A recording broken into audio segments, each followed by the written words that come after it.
365 ദിവസവും ഓഫറുകളുമായി നിക്ഷാൻ ഇലക്ട്രോണിക്സ്. വിശ്വസിക്കാം സ്വന്തം കുടുംബം പോലെ. നിക്ഷാൻ ഇലക്ട്രോണിക്സ്. വാർത്തകൾ വിശദമായി. PV അൻവർ MLAക്കെതിരെ ക്രിമിനൽ അപകീർത്തി കേസ് നൽകി P ശശി. തലശ്ശേരി, കണ്ണൂർ കോടതികളിലാണ് കേസ് ഫയൽ ചെയ്തിരിക്കുന്നത്. അൻവർ ഉന്നയിച്ച ആരോപണങ്ങൾ പിൻവലിച്ച് മാപ്പ് പറയണമെന്ന് ശശി വക്കീൽ നോട്ടീസ് അയച്ചിരിക്കുന്നു.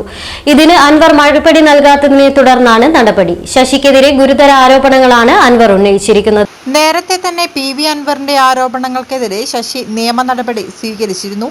കഴിഞ്ഞ ഒക്ടോബർ 3 അൻവറിനെതിരെ വക്കീൽ നോട്ടീസും അയച്ചിരുന്നു. ഈ ആരോപണങ്ങൾ പിൻവലിച്ച് മാപ്പ് പറയണമെന്നായിരുന്നു ആവശ്യം. നോട്ടീസിന് മറുപടി നൽകാത്ത സാഹചര്യത്തിലാണ് ക്രിമിനൽ നടപടിയുമായി P ശശി മുന്നോട്ട് പോകുന്നത്. P ശശിക്കെതിരെ വാർത്താ സമ്മേളനത്തിലും പരിപാടികളിലും അൻവർ വലിയ രീതിയിലുള്ള ആരോപണങ്ങളാണ് ഉന്നയിച്ചിരുന്നത്. CPM സംസ്ഥാന സെക്രട്ടറി MV ഗോവിന്ദന് നൽകിയ കത്തും പുറത്തുവിട്ടിരുന്നു. അതിലും ഗുരുതര ആരോപണങ്ങളുണ്ടായിരുന്നു. സാമൂഹ്യ മാധ്യമങ്ങളിൽ ഉൾപ്പെടെ പങ്കുവെച്ച ആ കത്തും പിൻവലിക്കണമെന്നും ശശി ആവശ്യപ്പെട്ടിരുന്നു.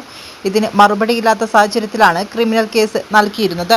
പലതരത്തിലുള്ള ആരോപണങ്ങൾ ശ്രദ്ധയിൽ തന്നെ പെട്ടിട്ടുണ്ടായിരുന്നു. അങ്ങനെ തെറ്റായ ആരോപണം ഉന്നയിച്ച അധിക്ഷേപകരമായ പ്രസ്താവനയും പരസ്യ പ്രതികരണവും നടത്തിയിട്ടുള്ള MLA അൻവറിനെതിരായി ഞാനിപ്പോൾ ഒരു പെറ്റീഷൻ തലശ്ശേരി 1ാം ക്ലാസ് മജിസ്ട്രേറ്റ് കോടതിയിൽ ഫയൽ ചെയ്തിട്ടുണ്ട്.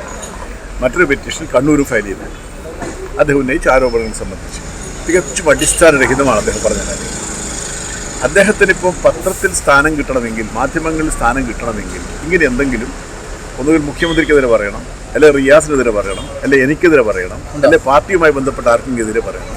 അല്ലാതെ ഒരു രാഷ്ട്രീയവും പറയാനില്ലാതെ അതപ്പതിച്ചു പോയി. അദ്ദേഹത്തിന് ഇടതുപക്ഷ രാഷ്ട്രീയമില്ല.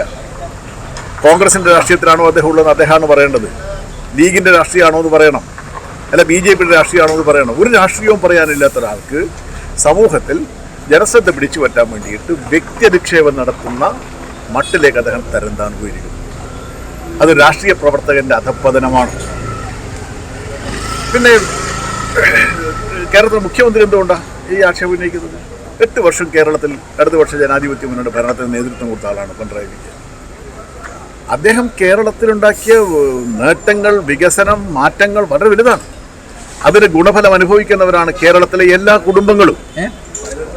ഈ നേട്ടം അനുഭവിക്കാത്ത ഒരൊറ്റ കുടുംബം കേരളത്തിലില്ല.